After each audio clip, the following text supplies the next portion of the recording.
They had given the massacre a procedural name.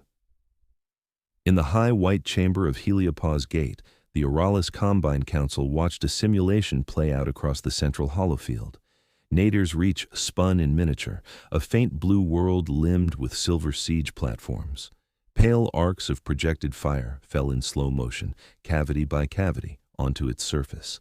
Numbers marched down the side of the display, cold and efficient. Population density, supply exhaustion curves, radiation bloom, expected time to catastrophic infrastructure collapse. In the second tier of seats, Ambassador Kavin Idris sat very still and tried not to think about his own heartbeat. "This is the stabilization scenario," intoned the Combine analyst, a tall, translucent-skinned Oralis whose name Idris had already forgotten. Non-intervention in the Nadir Theater. Vaskari containment proceeds. We project a loss of approximately 3.04 million Caloran refugees over a period of 12 to 15 days. Silence, except for the soft hum of the environmental field. Idris felt the words as physical weight. Refugees, 3.04 million. He watched them become a colored block on the right-hand graph, dwarfed by the towering green of prevented conflict spillover. Billions, the model assured them all, would be spared extended war. We designate, the analyst concluded, the Nadir refugee cluster as acceptable losses. The phrase did not echo. The chamber swallowed it with practiced ease. From the arbiter's dais, Kalel Voss cleared his throat plates, a dry, sliding sound. "Thank you, Analyst Dara. The Council will now consider the recommendation of the Acceptable Losses Protocol Committee." He turned his fasted eyes toward the ring of delegates. "Before we proceed to vote, commentary will be heard." Lights pulsed above various seats. Idris saw the sharp glint of Vaskari armor on the far side, where Lord Marshal Draxen Vesk loomed in ceremonial exoshell, and felt his jaw tighten. Draxen spoke without waiting for acknowledgement, his translator pen casting his gravelly voice in calm tones. "The Dominion appreciates the Combine's commitment to measured order. Nadir's Reach exists as a containment buffer because Caloran radicals refuse surrender. We offered relocation to monitored zones. They chose isolation on a marginal world instead." The holofield shifted without a command, showing an older recording. Caloran crowds boarding freighters, their bioluminescent skin dim under harsh port lights. Idris wondered who had selected that footage, who had thought it would tidy the conscience of the room. "The buffer absorbs the consequences of their choice," Draxen continued. "We commit our own resources to maintain the cordon. Without it, we project incursions into 6 neighboring systems. The simulations are clear. I endorse the protocol." He sat, metal striking stone with soft finality. Others spoke. A gas breather from the inner swarm mentioned trade routes. A representative of the Lurian Compact requested assurance that no debris corridor would intersect their outer colonies. Each framed their statements in the language of stability, of calculus and containment. Idris listened and kept seeing the same image, a child's hand pressed against a shelter wall, light flickering beneath translucent skin. When his own speak light pulsed, he rose, smoothed his dark tunic, and let the training settle over his tongue. "Ambassador Idris of the Terran Concordat," he said. "With respect to the committee, I must question an underlying assumption." Voss inclined his head. "Proceed, Ambassador." "The Acceptable Losses Protocol treats Nadir's Reach as an abstract buffer, a tool. But your own data states that 3 million and some thousand are civilians, many of them already displaced multiple times. The model normalizes their deaths under a category called converted casualties." He gestured to the holofield. The term hung there, glowing. "Has any alternative scenario been seriously run that assumes evacuation under neutral escort? Or is the starting condition that these people are dead already?" There was a rustle through the chamber. The analyst shifted, uncomfortable. "We have explored over 10,000 permutations," they replied. "Any large-scale intervention in the Nadir system substantially increases the chance of a widened war.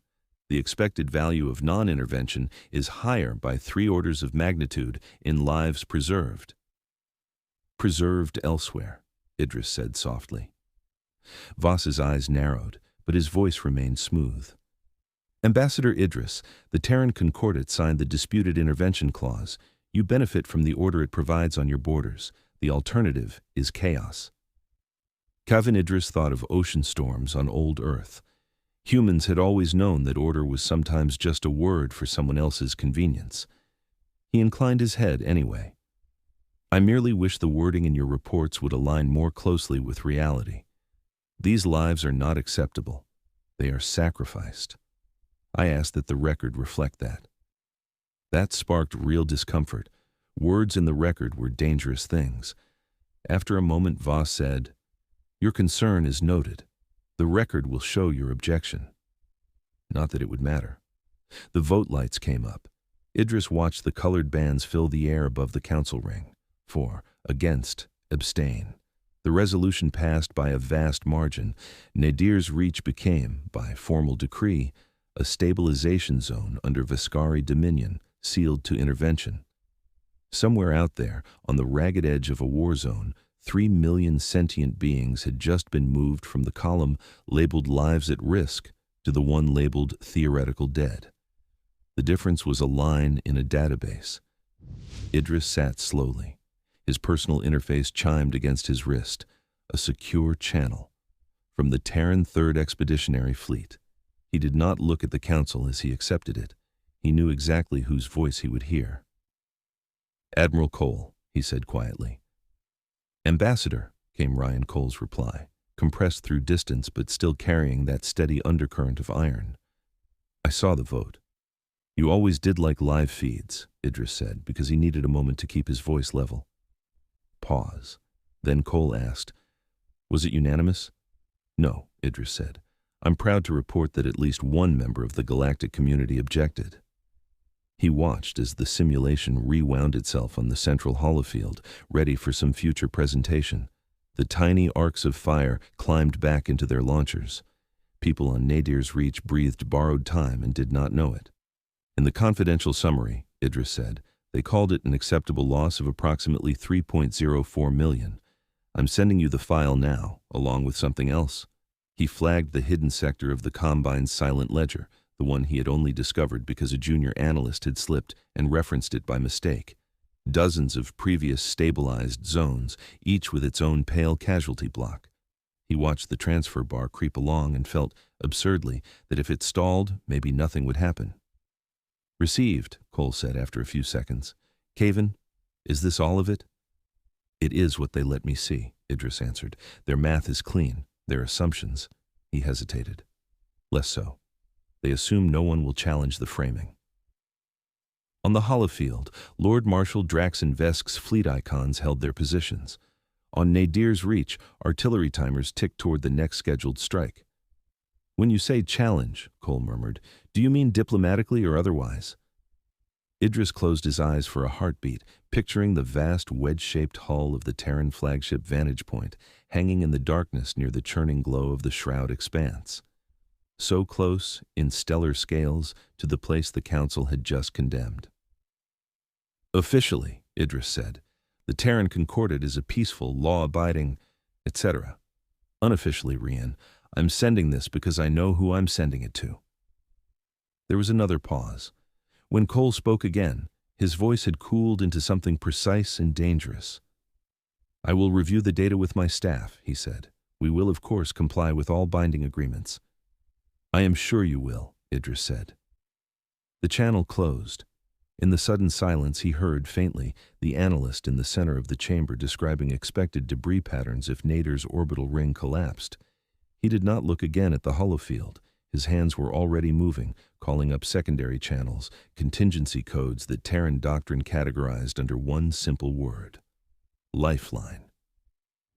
Across a gulf of light minutes and twisted space, Admiral Ryan Cole stared at the numbers on his own screen and felt a cold, familiar anger slip into place like an old uniform. The command deck of the Terran Concordat ship vantage point curved around him in a gentle arc of consoles and holoports. Beyond the main viewport, the Shroud expanse boiled in hues of violet and deep blue, its gases shuddering around invisible knots of gravity. "Sybil," Cole said, "confirm, 3.04 million?" A soft contralto issued from the air, overlaid with a subtle multitonal harmonic that humans found reassuring and most aliens found quietly unsettling. Confirmed, Admiral, said Sybil, the fleet's strategic and logistics AI. Based on the Combine's own census for Nadir's reach, cross-referenced with Caloran metadata, margin of error plus or minus 20,000. And their models say leaving them to die prevents a larger war, said Commander Lyra Anwin from Cole's right. Classic. She leaned on the rail, dark hair caught back at the nape of her neck, eyes flicking from one data feed to another. Tactical overlays danced in the air around her, soft red for threats, green for assets, amber for unknowns.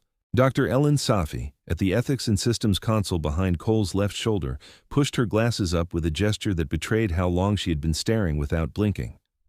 I have run the models myself, she said reluctantly. Sybil is correct. Any direct declared intervention in the Nadir system increases the probability of a region-wide cascade by 60 to 80%, depending on Vaskari response. Under standard risk weighting, non-intervention is the least catastrophic option.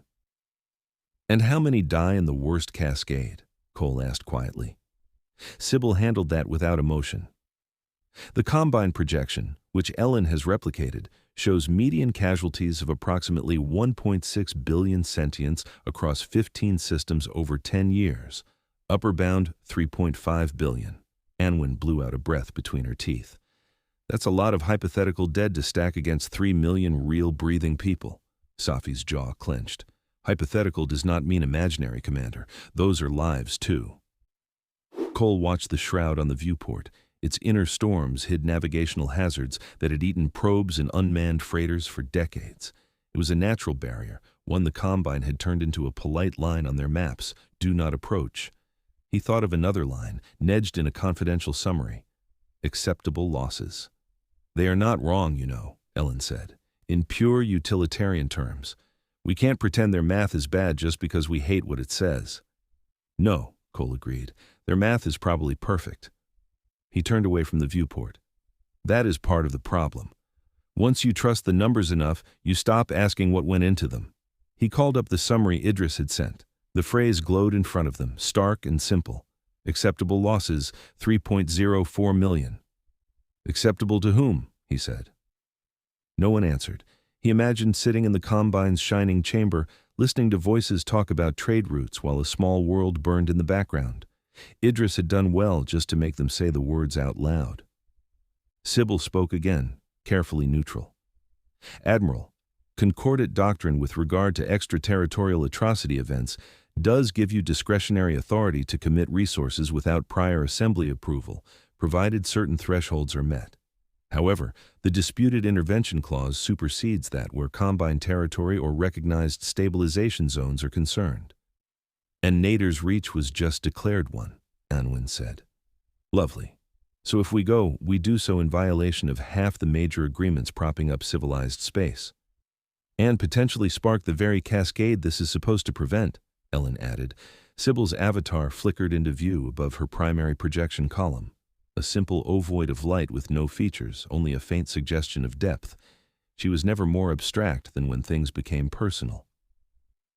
I have run predictive curves incorporating unauthorized concordant intervention, she said. They range from minimal diplomatic censure up to open sanction and blockade. A narrow band of scenarios includes direct Combine Vaskari armed confrontation with Terran assets in the crossfire. In none of them, Ellen said quietly, do we save all 3 million. That hung there between them. Cole found, to his surprise, that the thought steadied him. Certainty about failure could be oddly clarifying. The question was not whether they could save everyone, it was whether they would try to save anyone at all. He replayed in his mind a much older crisis. Different star, different victims, same language. Back then, he had been a captain on the edges of someone else's war, ordered to hold position while an orbital city fell apart on wave after wave of distress calls. The official commendation afterward had referred to his exemplary adherence to doctrine during an unavoidably tragic loss of life. It had not mentioned the names of the people he had heard screaming on the comm channels. He turned to face his officers. The Combine calls 3 million lives acceptable losses, he said. The Terran Concordat has another word for that, rescue. Ellen's eyes closed for a moment. When she opened them again, they were bright with something fierce and scared.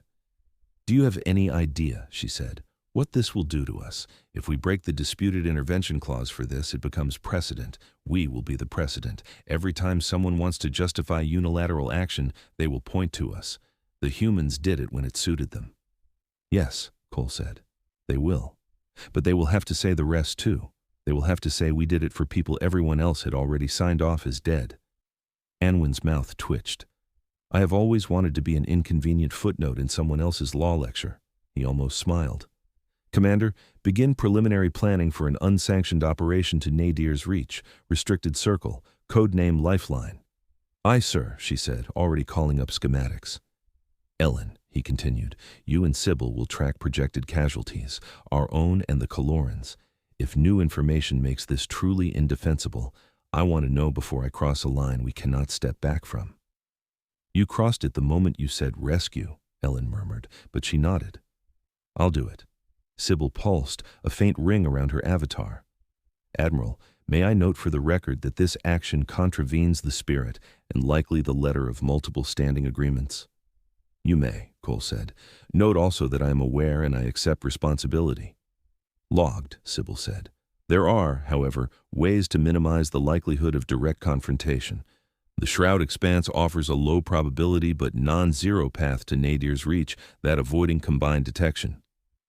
Anwin made a low, appreciative sound. You're suggesting we go through that? She jerked her chin toward the viewport, where vast tendrils of gas coiled slowly in the dark. Yes, Sybil said. Conventional nav AIs refuse to chart traversal paths for the Shroud due to its gravitational chaos. They consider it impassable. But with incremental risk acceptance modifications, there was the faintest hint of wryness in her tone. Human navigators and an AI willing to embrace bounded uncertainty could push a small fleet through localized instability pockets. Willing to embrace bounded uncertainty is a long way of saying willing to get us all killed, Ellen said. It is, Sybil allowed, yet my calculations show that this vector offers the highest chance of achieving partial evacuation without provoking immediate combine or Vaskari interdiction. Cole looked out at the Shroud again. Humans had always had a talent for walking where no one else wanted to. Sometimes they claimed that patches of space like this were the universe's way of leaving back doors for people reckless enough to use them. How many ships can we safely put through? He asked. At conservative estimates, Sybil said, no more than 6 hulls with current hardware. If we deploy the experimental graviton veil projectors, perhaps 8, but every added mass increases the odds of catastrophic failure. Then we cut the fleet, Cole said. We take what we need and nothing more. He straightened. The decision crystallized around him like ice.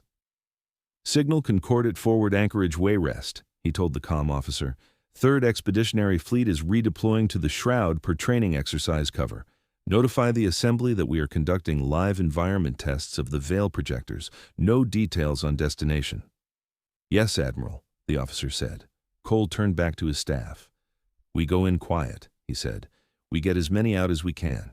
And when this is over, the galaxy can decide what to do with us. On Nadir's Reach, the sky was already falling. In the gutted remains of a factory district, under a roof reinforced with scavenged girders and hope, Sashari Vel moved from one pallet to the next, her bioluminescent skin dimmed to a faint aquamarine in exhaustion. Hold that, she told the refugee, pressing a cloth against a shrapnel wound.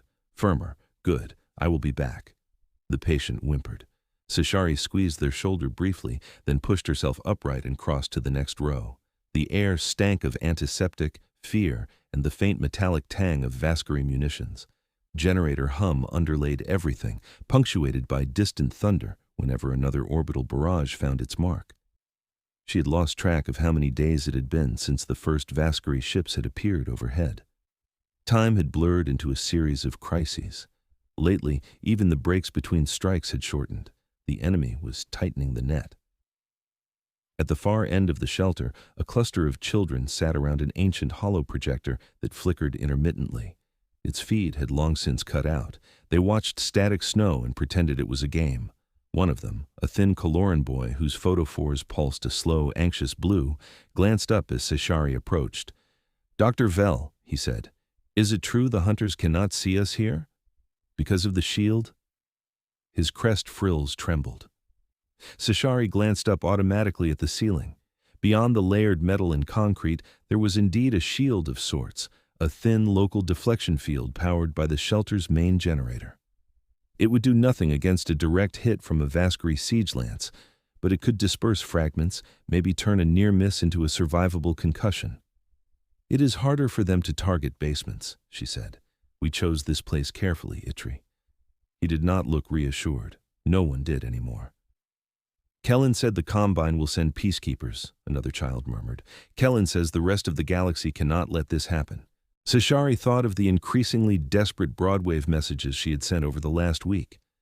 Once, Kaloran safe havens had answered.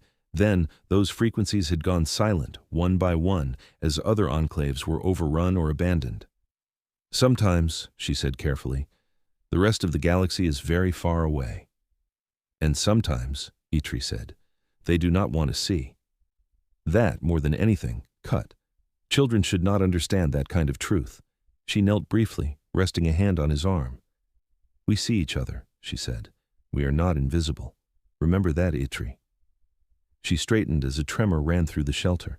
Dust trickled down. A few of the wounded cried out as old injuries jolted. "That was closer," muttered the young orderly at the supply cabinet. "They are walking the fire inward."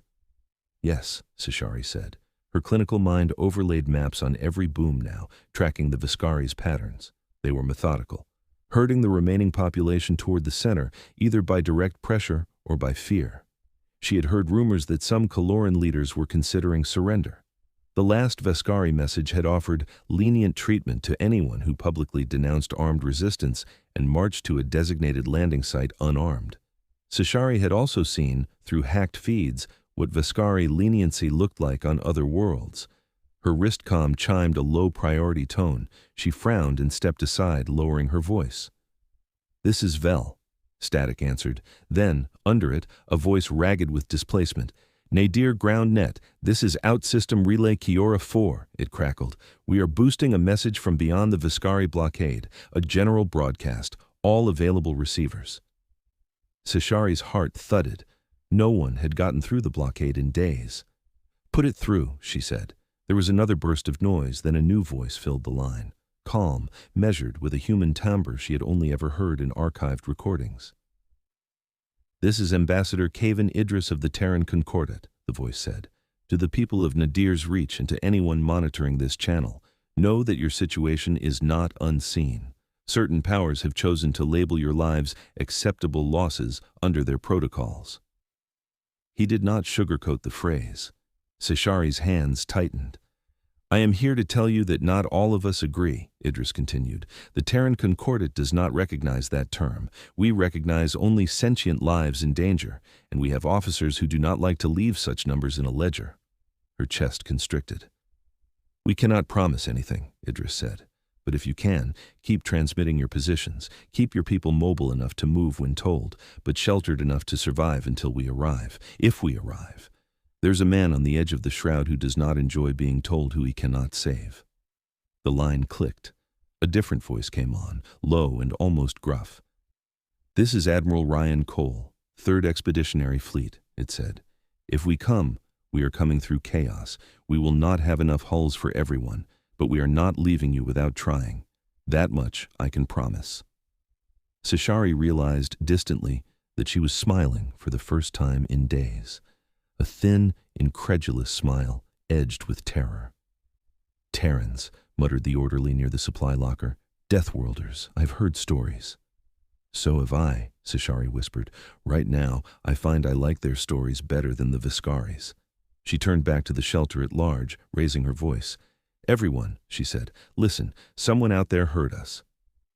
On the Combine patrol cruiser, ardent witness, Envoy Thalen Orr, watched the same unauthorized Terran broadcast scroll across his assignments file and felt his last comfortable illusion crack. "Ingenious," murmured his captain, a gaunt Lurian whose nameplate read 7. "They are baiting us into public record." Thalen had thought the Terrans naive. Earnest, yes, strangely principled, but still young enough as a starfaring civilization to imagine they could move the great structures of galactic politics with pure moral outrage. Now, As he watched Idris's words spark chains of commentary on encrypted channels, he revised that assessment. "They are forcing the Combine to look directly at the choice," he said, "and broadcasting that knowledge into the population nets. If we do nothing and Nader's reach dies, everyone will know we accepted it." Seven made a low chitter. "We have accepted worse, or—" "Not while someone else was shouting about it from the rooftops," Thalen said. A yellow indicator flashed at the edge of his console. Unauthorized Terran fleet movement. He opened the feed and saw the sensor ghost of several large masses sliding toward the Shroud expanse. "You cannot be serious," he whispered. "Something wrong, Envoy?" Seven asked. "Third Expeditionary Fleet is on the move," Thalen said, "toward the Shroud, under the cover of training exercises." He highlighted the anomalous energy signatures he saw blooming along the Terran hulls. Graviton manipulations, unusual drive modulations. "They are going to try to go through," he said. Seven whistled. "Through the Shroud, madness. Or commitment," Thalen replied, "depending on your perspective." On the blade of dusk, a compact Threxan scout craft sitting silent at the Shroud's edge, Captain Isri leaned forward in her harness as her sensor officer hissed. "Captain," he clicked, "multiple human war forms approaching the expanse boundary." Isri's crest flared in interest. "How many?" "6 major hulls, perhaps more smaller, all powering experimental gravitic fields. Their courses converge on here." "On us?" "On the Shroud." Isri flexed her claws. The Threxan enclave had sent her here to observe humans, to learn how far they would go to defend their own claims. The expectation had been dull months of watching border patrols and trade convoys. She had not expected this. "Follow at a distance," she ordered. "Passive sensors only. If the Terrans are going to throw themselves into the storm, I want to see whether they crawl out the other side." The Shroud expanse greeted the Terran fleet with a turbulence that could not be seen on normal visuals. It revealed itself as lensing around distant stars, as flickers in the very dark. On the Vantage Point's bridge, gravity shifted by a fraction as the ship's compensators fought a sudden lurch. "Gravitational well spike, bearing 0.32, Sybil announced calmly. "Compensating." Colored lines arced in the air, representing tiny folds and cusps in spacetime. Anharmonic resonance rippled through the hull, whining at the edge of human hearing. "Emberwake reports microfractures in hull section D," Anwin called, "within tolerance for now. Tell them to keep the veil projectors under 90% until we are clear of the first turbulence band," Cole said. "We cannot lose a ship this early." A second surge shuddered through them. The viewport's depiction of the expanse warped like heat haze. "Admiral," Sybil said, "probabilistic models suggest a micro jump of 0.006 light-years laterally will avoid an oncoming shear." Ellen shot her a sharp look. "That is well outside safe FTL parameters in this environment." "It is," Sybil said. "But staying on our current vector has a 32% chance of catastrophic spaghettification of the forward half of the fleet." Cole did not waste time. "Do it." There was a lurch in his stomach, a brief, nauseating moment of wrongness as the ship's cinder drive barked and the universe seemed to cough them sideways. Then the displays steadied. The Shroud's twisted starfield reassembled in a new configuration. "Status?" he demanded. "Vantage point is intact," Sybil reported. "Hearthstone and Emberwake report minor structural stress. Peregrine, Ironward, and auxiliary transport Tallgrass within acceptable wear limits. No hulls lost. Yet."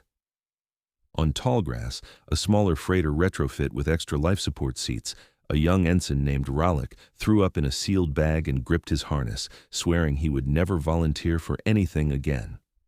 On Emberwake, her captain swore creatively and adjusted course by a millionth of a degree, feeling the ship's frame like an extension of his own bones. Through it all, Sybil made adjustments at scales too small for human reaction times, nudging drive output here, tweaking veil resonance there, walking the line between chaos and dissolution. "How many more of those?" Anwin muttered. "In this turbulence band," Sybil said, "approximately 5 to 7 major anomalies. In the entire Shroud." She paused. "Unknown. The dataset is insufficient." Ellen laughed, a short, high sound edged with hysteria.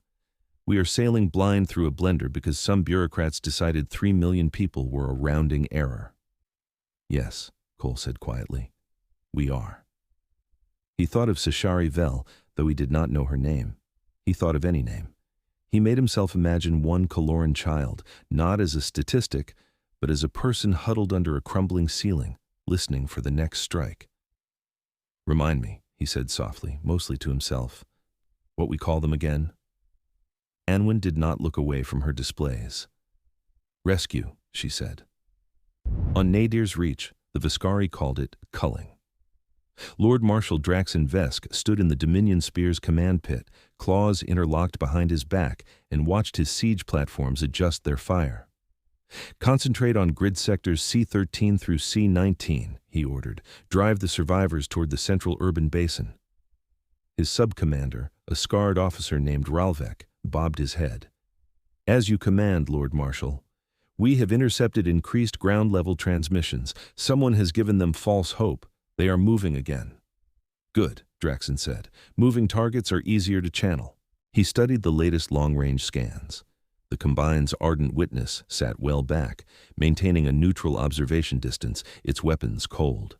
To the other side, faint at the edge of sensor range, the Threxan Blade of Dusk watched as well. Let them, Draxen thought. Let them all see what happens to those who defy containment. He did not enjoy killing civilians. He did not enjoy killing at all, in the crude, emotional sense. Enjoyment was irrelevant. The Dominion's stability required periodic, brutal lessons. The Coloran enclaves had rejected integration. They had chosen exile. Now they would reap the harvest of that choice. A tactical alarm chimed. Draxen narrowed his eyes. "Report." "Localized gravitic fluctuations near the inner edge of the Shroud," said the sensor officer, spines rattling. "Unusual signatures, like distorted FTL wakes, but no transponders." Draxen grunted. "Phantom echoes. The Shroud spits those out periodically. Log and ignore." The sensor officer hesitated. "These persisted longer than usual, Lord Marshal, and there are multiple." "Have you seen a ship come out of there?" Draxen demanded. "No, Lord Marshal." "Then you have your answer." The idea that any fleet would attempt to traverse the Expanse borders on irrational, he thought. Even Deathworlders prefer not to liquefy themselves. On the vantage point, Sybil whispered, "Emergence in 10 seconds. Stand by for reversion." Space snapped like a taut wire. Stars sprang back into proper shape. The Shroud's inner wall fell away behind them, leaving a thin haze of residual distortion. Ahead, stark and clear, hung Nadir's Reach, a scarred blue-green marble wreathed in smoke. Silver thorns of siege platforms ringed it in precise orbits. For a fraction of a heartbeat, no alarm sounded. "Gravitational and EM footprint," Sybil began, then cut herself off. "We are inside the Vaskari siege perimeter. Transmission lag is negligible. We have the drop." "Then let's make the most of it," Anwen snapped. "Peregrine, Ironward, Emberwake, break and engage, Razor Halo nodes Delta and Epsilon. Target command and targeting systems only. We are not here to glass anyone's orbitals, just make them blind." The Terran ships unfolded like shards of glass, their drives flaring. Beams lanced across the gap. A siege platform's sensor mast erupted in a blossom of venting plasma. On the Dominion Spear, sirens screamed. "They came out of the Shroud," gasped the sensor officer, incredulous. "Inside our perimeter. 6 hulls, human signatures." Draxen stared at the new icons blazing on his tactical sphere. For a moment, a primal animal outrage washed through him. How dare they? Then, the training reasserted itself. "Raise shields full," he barked. "All platforms to combat posture. Concentrate fire on the largest hull. They have shed any expectation of neutrality. Treat them as active hostiles." He felt no fear. Anger, yes, annoyance. Mostly, though, he felt a cold, almost clinical appreciation. So the Deathworlders had decided to die interestingly. On the surface, the first Terran shuttle screamed through the cloud cover like a falling star. Sergeant Thomas Juno braced his boots against the deck, harness biting into his shoulders, and checked his squad status on his visor readout. "Green, green, marginal yellow," he muttered. "Tarek, what's with your oxygen seal?" "It is nothing, Sarge," came Tarek's voice in his ear. "Just the indicator. I kicked it." "Try not to kick your own face off before we get there," Juno said. "We only brought so many bandages." He checked the terrain map again. Sybil had overlaid the most recent shelter locations, flagged in pulsing blue, onto a model of the city district. "Ground control," he said. "This is Skylark 1. Coming in hot to Shelter 17. Good to hear from you, Skylark 1, came Sashari Vel's voice, raw but steady. We have a landing zone marked with phased beacons. Watch for debris. Copy that, Juno said. Any hostile presence nearby? Only in the sky. There's enough of that, he said. The shuttle bucked as flak snarled up from somewhere above. The pilot cursed and jinked hard. Juno's stomach tried to stay where it was.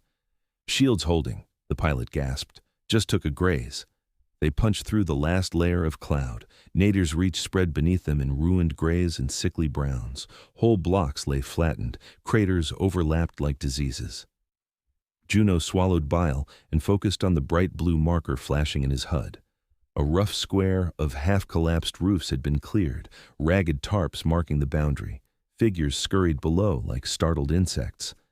"Bringing us down," the pilot declared. Juno's harness snapped free as the shuttle kissed the ground with a scrape that sounded much too loud. "Ramp," he barked. The rear of the Skylark dropped. Heat washed in, carrying dust and the sour smell of too many bodies in too little air. "Terran Marines," Juno called, his external speakers amplifying his voice. "We are here to take you off this rock. Move in an orderly fashion. Listen to local coordinators. No pushing, no trampling." A Caloran figure strode forward, frills flared, moving with the purpose of someone who had been too busy to sleep for far too long. "I am Sashari Vel," she said. "You are Juno?" "Thomas Juno," he said. "Yeah, we brought presents." "We brought 3 million patients," she replied. "Your presents had better be very big." He grinned despite himself. "We will work on that." He turned and bellowed to his squad. "All right, you lot, you know the drill. Triage by Safi's latest algorithm, but override if your gut says so. Families together where possible. We are not dragging children away from parents unless we absolutely must." "I thought the whole point of the algorithm was to avoid emotional bias, Sarge," Tarek muttered. "And I thought the point of my job was to make sure we do not leave our humanity behind," Juno shot back. "You want to argue with me or get people on board?" Tarek shut up and went to work. For a few blessed minutes, everything shrank to the familiar rhythm. Assess, tag, lift, move. Caloran streamed up the ramp in controlled groups, eyes wide, hands clutching small bundles. Some stared openly at the Marines' armored exosuits, all pale metal and matte black plates, as though expecting them to explode. Juno caught Idris' gaze in the crowd. The child looked smaller in person, his glow faint, but his eyes were huge. "You are human?" Idris asked. "Last time I checked," Juno said. "We can do the full medical workup later if you like." "Are you angry?" Idris' voice wobbled. "At us for making you come." Juno blinked. He thought of council chambers and neat graphs, of analysts discussing acceptable losses as though they were line items on a budget. "I am very angry," he said honestly, "but not at you." Above them, fire streaked. The ground shuddered. Someone screamed as a secondary structure collapsed. "Time's up," the pilot shouted. "Vaskari have noticed us." "Juno to vantage point," he snapped over the comm. "Surface evac in progress, taking increased overhead fire." On the flagship, Cole absorbed that along with a dozen other updates. "Emberwake, Iron Ward, shift vector point 03 up. Put your hulls between those platforms in the approach corridor," Anwin ordered. "We are playing the worst game of catch I have ever seen." "Ardent Witness has gone active," Sybil noted. "They are watching. No weapon locks yet. Combined channels are lighting up like auroras." "Let them watch," Cole said. "Maybe they will learn something." "Or decide to shoot us in the back," Ellen murmured. "Every scenario you showed me has implied I am already a dead man," he answered. "Let us at least pick our stage." Minutes blurred into hours. The Terran ships danced on the edge of annihilation, their smaller profiles and agility compensating for the Vaskari platform's brute force. The graviton veil projectors played havoc with targeting sensors, making the fleet seem larger and more scattered than it was. On the ground, shuttles cycled in and out as fast as they dared. Sybil and Ellen adjusted triage protocols on the fly, sometimes privileging dense clusters, sometimes isolated shelters that would be lost if left for one more pass. "We cannot just chase the highest head counts," Ellen argued once. "If we do that, we will end up saving only those with enough resources to make themselves visible. We will cement inequality even in our rescue." "You propose what?" Sybil asked. "Randomization. That would kill more." "No," Ellen said. Weighted randomization, enough structure to maximize lives, enough chaos to break the bias in our inputs. That will complicate extraction routes, Sybil observed. It may increase risk to Terran personnel. Ellen's knuckles whitened on her console. So we accept some risk, she said, or we admit this is just another kind of ledger balancing. Cole listened and let them argue. This was why he had asked Ellen here, why he had given Sybil just enough leeway to learn human stubbornness. Do it, he said finally. Weighted randomization, some corridors reserved for the shelters no one has heard of. We will take the extra fire. Understood, Sybil said.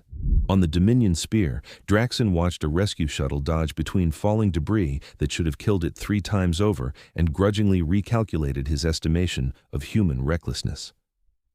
They are prioritizing civilian extraction, Ralvex said, disgusted. They are not even attempting to neutralize our platforms wholesale. Inefficient. Strategic, Draxen corrected. They know they cannot break the halo without giving the Combine cause to declare them aggressors. This way, they force us to be the ones who escalate further. He allowed himself a brief, bitter laugh. Deathworlders with political instincts, he said. Of course they would be the ones. He tapped a claw against the edge of his command rail. Signal ardent witness, he said. Inform them that the Terran fleet is obstructing a legally designated stabilization operation. Invite them to exercise their own authority to restore order. If the Combine fired at the Terrans, the humans would be trapped. If they did not, the protocol's hypocrisy would be on display for every watching polity. On Heliopause Gate, the Council had abandoned decorum. Delegates clustered in knots, chittering, murmuring, hissing in their respective languages as live feeds from Nadir's Reach played in the air above them. They saw Vaskari beams rake across the surface. They saw Terran hulls interpose themselves, taking glancing blows that peeled armor like fruit skin. They saw shuttles rise from craters full of bioluminescent bodies, and over it all, they saw the text that Idris had helpfully superimposed in one corner of the feed, looping on a delay. Acceptable losses, 3.04 million. Arbiter Voss stared at that phrase until his inner eye throbbed. This display is a gross breach of protocol, he snapped. Ambassador Idris, you are broadcasting confidential assessment metrics to unauthorized channels. Those assessments ceased to be confidential the moment you based a death sentence on them, Idris replied. His voice shook, whether from anger or the strain of his position, Voss could not tell. Perhaps both. The populations of our polities deserve to see what is done in their names. You jeopardize the stability of— What stability? Idris demanded. The stability of knowing that somewhere out of sight, people we have written off are dying quietly. That ledger you keep of theoretical saved lives? He stabbed a finger at the now unredacted list of previous stabilization events. How many times has this chamber consented to exterminate a world with a vote and a speech about necessity? Murmurs swelled. Beneath the outrage and fear, Voss heard something else. Shame. He did not appreciate being made to feel it. Your Terran fleet is in clear violation of the disputed intervention clause, he said icily. They have traversed a recognized barrier and engaged a sovereign power's military assets in a designated stabilization zone. Whatever moral glow you try to paint this with, their act is illegal. Idris held his gaze. So is what we have been calling acceptable. Legality is not a subjective. Of course it is, Idris said. You know that as well as I do. Today, you have a choice. You can send your ships to fire on Terran hulls that are currently full of civilians, or you can admit that your protocol is not infallible and allow this rescue to proceed under emergency review. That is blackmail, Voss said. That is reality, Idris said. We did not create it. We just refused to pretend we could not see it. Envoy Thalen Orr stepped forward hesitantly. Arbiter, he said, there is perhaps a middle path. We could recognize the Nadir Theater as a temporary humanitarian corridor under external administration. That would allow us to suspend the disputed intervention clause without fully overturning it. Voss looked at him, astonished. You would grant these Deathworlders legal authority? We would grant them a shield, Idris said softly. One you can later argue about in whatever terms make you most comfortable. Right now we are out of time. Voss looked up at the holofield. Vaskari fire splashed harmlessly against a Terran ship's distortive halo, refracted by the veil into luminous ribbons. Beneath that, a tiny figure in matte armor lifted a Coloran child onto a ramp. He closed his inner lid. "The council will vote," he said. This vote was closer. Fear, outrage, sympathy, and cold calculation warred behind every colored band. In the end, the measure passed by a narrow edge. Nader's reach became, in the official lexicon, a human-administered humanitarian corridor, pending review.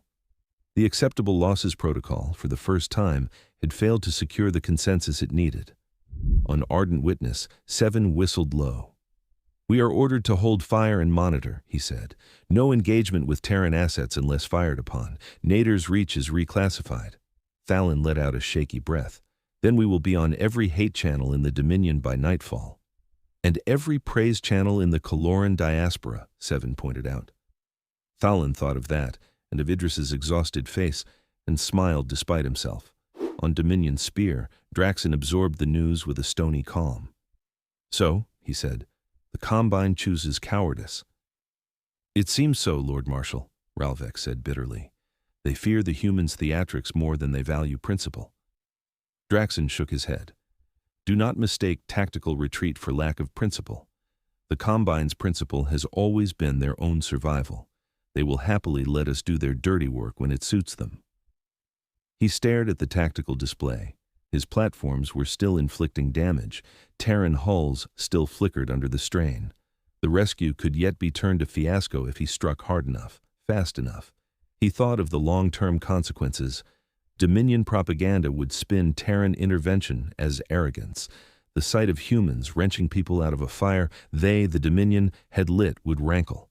But if he slaughtered Terran ships full of refugees under the Combine's horrified gaze, he would hand the Concordat their martyrs on a platter. "Order all units to focus on planetary infrastructure," he said abruptly.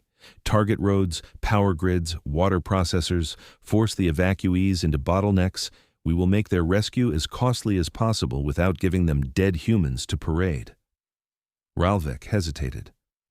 "Lord Marshal, the Dominion Spear's main lance is primed. We could gut that flagship with one concentrated volley." "And broadcast to the galaxy that the terrible Dominion blows apart fleeing civilians under a banner of humanitarianism," Draxen said. "We will not play that part in their little morality play. Not today." He bared his teeth. "This is not over," he said. "We will find another theater, another time. Humans cannot be everywhere at once. Today, we lose a lesson. Tomorrow, we will write another." On Vantage Point, Sybil relayed the alteration in Vaskari tactics. "They are directing more fire at transportation networks," she said, "less at our orbital positions." "They are going to try to strand as many as possible," Anwin said. "If the roads are gone, even if shuttles land, they cannot gather everyone." Cole folded his hands behind his back, the pose a mirror of Draxen's half a world away. "How many have we evacuated?" he asked. "Hearthstone and Tallgrass have taken on a combined 1.2 million Coloran," Sybil said. "Additional capacity remains, but we are approaching structural and life support limits. Emberwake and Peregrine are at crew survivability thresholds. Another direct hit could breach them." "What about Nadir's remaining population?" Ellen asked, though she already knew from the steady bleed of the numbers. "Approximately 1.8 million remain on the surface," Sybil said. "At current extraction rates, assuming no significant increase in Vaskari obstruction and no major Terran hull losses, we can evacuate perhaps 400,000 to 600,000 more before the window closes." "So at best," Ellen murmured, "we leave over 1 million behind." Silence pressed in. Cole stared at the figures until they blurred. Each unit, each digit, hid names, faces, stories. He could see them only as points on a graph here, and that felt like a betrayal all its own. "What happens if we stay longer?" he asked. Sybil did not hesitate. "Our projected casualty curves show a sharp inflection after another 90 minutes at current levels of hostility. Beyond that, the probability of losing one or more major hulls climbs above 60%. If we remain for 2 hours, median expectations include the loss of Hearthstone or Tallgrass, plus associated refugees. So if we push it, we save tens or hundreds of thousands more at the cost of potentially consigning over 1 million evacuees to death when their ships are destroyed," Ellen said. "Or we cut and run at the safe mark and accept that 1 million and some thousand on the ground die so the others live." Her voice cracked on the last word. "You said at the beginning that their math was not wrong," Cole said quietly. "We are finding that out the hard way." He felt an odd lightness. The choices had narrowed to a thin, brutal line. That could be a kind of mercy. "Is there a scenario, any scenario, where we save everyone on Nadir and get our fleet out intact?" he asked. "No," Sybil said simply. "Not given present conditions and constraints." "Then it comes down to what we are willing to lose," Anwin said. "Our people, or theirs, our ships, or their future rescues." Cole turned to the viewport. Nadir's reach hung there, wounded and unimaginably vast. He remembered sitting in that distant orbital station years ago, listening to a smaller disaster unfold in his earpiece. He had obeyed then. He had let doctrine turn screaming into background noise. He had vowed afterward that if he ever had the choice again, he would pick the better wound. "We extend," he said, "but not to suicidal levels. Sybil, push our window by 30 minutes past the safe mark. After that, we begin phased withdrawal. No arguments. Anyone who second-guesses me later can file a complaint from the comfort of being alive." Ellen stared at him. "That compromise still leaves over 1 million to die." "Yes," he said. "It does. If we stay long enough to save them all, we likely die with them. And the next time a council calls a world acceptable losses, there will be no one left with the means to argue." He forced himself to meet her eyes. "I will carry their names," he said, "all of them. That is the only honest price I can pay." For a moment he thought she would argue. Then she sagged back into her chair, eyes burning. "Then I will help you remember," she said.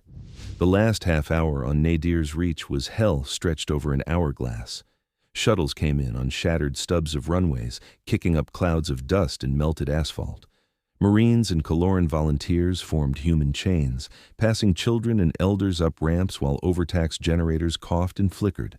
Sashari worked without pause, her hands slick with blood and antiseptic, her voice hoarse from shouting. "You have to go," Juno told her more than once. "You have done more than enough." She shook her head every time.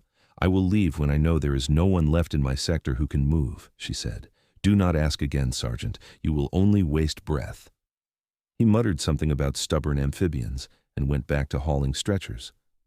On the blade of dusk, Captain Isri watched the Terran shuttles crisscross the tortured sky and felt, to her own surprise, a pulse of something like admiration. "They could have sent drones," her sensor officer said, "or insisted on remote coordination only. Instead, they are down there in person, under fire."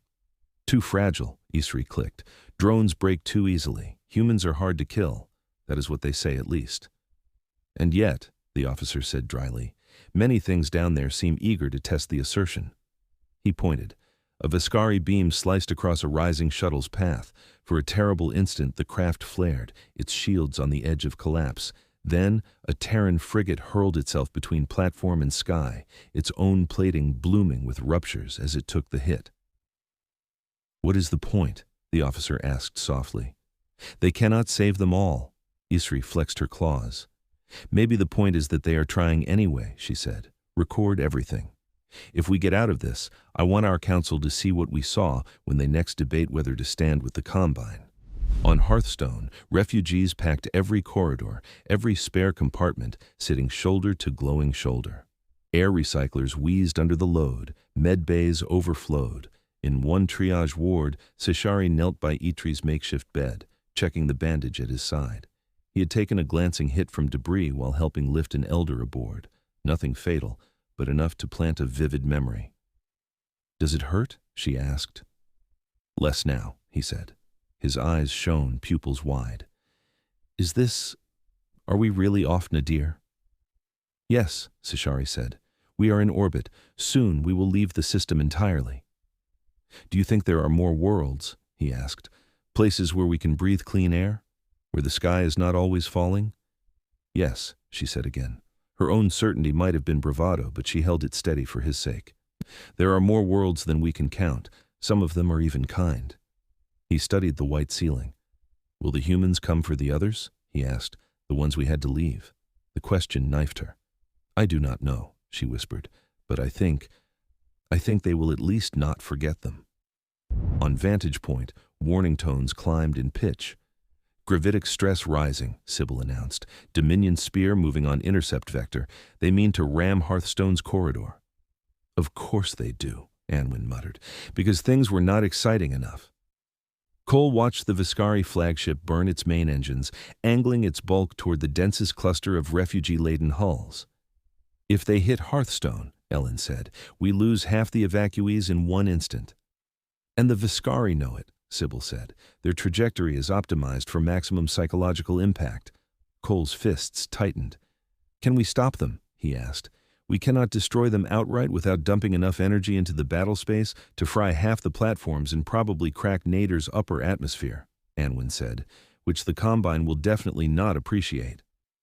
We do not need to destroy them, Cole said. We just need to get them out of the way. Sybil, Anwin said slowly, are you thinking what I think you are thinking? Sybil's avatar pulsed. Yes. We can concentrate our remaining veil projector output into a single, heavily localized distortion. If timed precisely, it could tug the Dominion Spear's bow just enough off its plotted course that it passes Hearthstone by. But the energy flux will overload our own emitter arrays. They will fail catastrophically. Will the ship survive? Ellen asked. For a generous value of survive, Sybil said. We will likely lose all long-range sensor capacity and perhaps warp field containment, but we will not be in two pieces. Do it, Cole said. We are close enough to run home on dead reckoning if we have to. Better blind than empty. Sybil did not argue.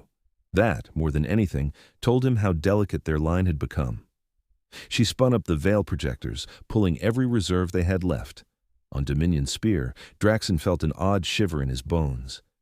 Gravitic fluctuation, his navigator barked. Unmodeled, our trajectory is slipping. Compensate, he snapped. I am trying, Lord Marshal. Space seemed to twist.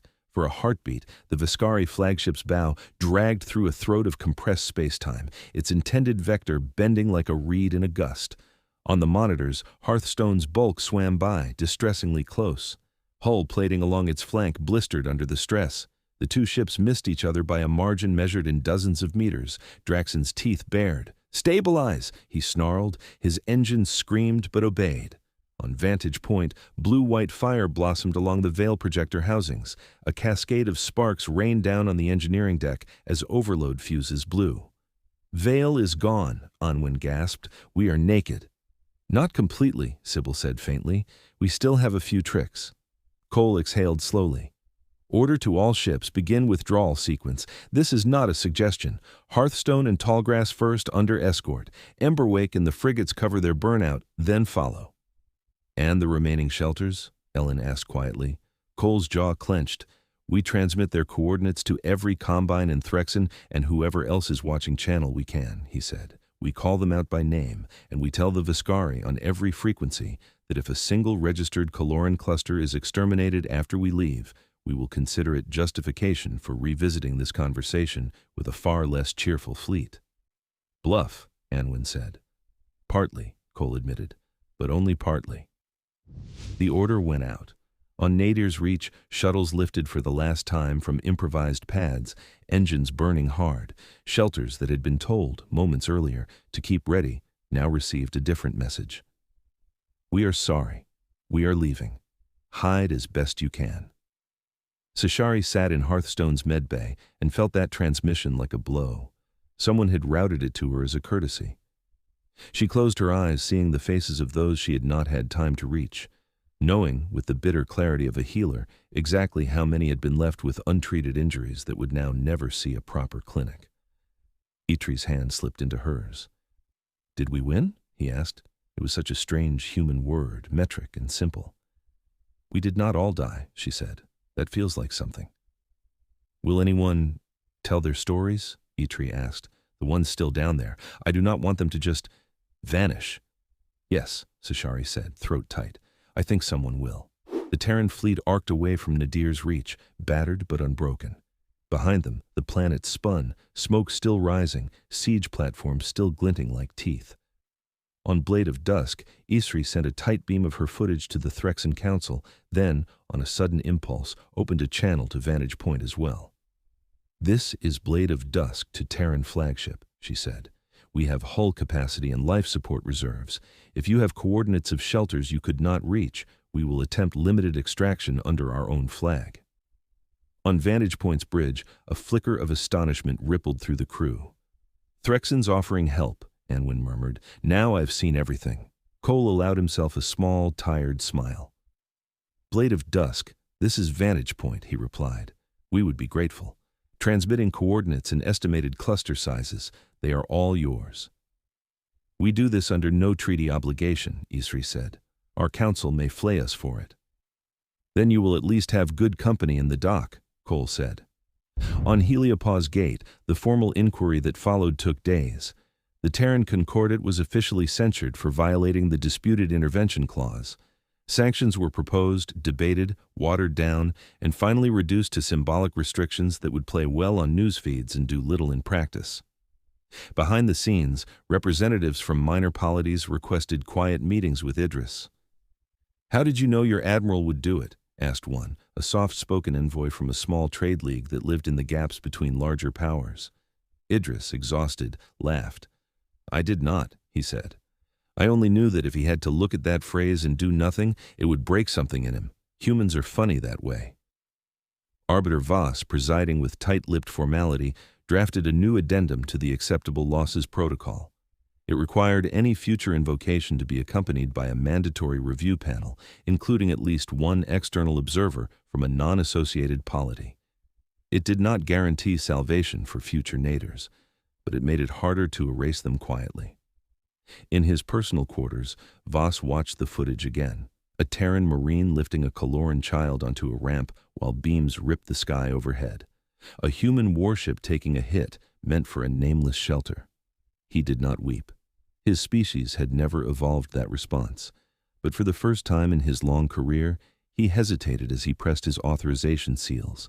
On the Vantage Point, days into their limping journey home, Ryan Cole sat alone in a small, dim chamber. The hum of the ship wrapped him like a heartbeat. He had requested from Sybil a full list of the names of every Coloran identified as evacuated. Another list, smaller, of the Terran dead. And one more, vast and incomplete, of the shelters they had not reached. Lines scrolled before him, names in scripts he could not pronounce, glyphs glowing softly. He forced himself to read them. "This is impractical," Sybil observed gently after some time. "There are too many. You will not be able to memorize all." "I am not trying to memorize," he said. "I am trying to bear witness." "Witness without action can be an empty ritual," she said. Then, more softly, "But perhaps not always." He leaned back, closing his eyes, letting the names wash over him. "You know they will come for us in some form or another," he said. "The Dominion for the insult, the Combine for the precedent. We painted a target on our backs." "Yes," Sybil said. "Probability of future coordinated pressure has increased significantly." "Do you regret it?" he asked. "I am an AI bound to your orders and Terran ethical frameworks," she said. "Regret is a complicated question." "That is not an answer." There was a pause. "No," she said. "I do not regret it.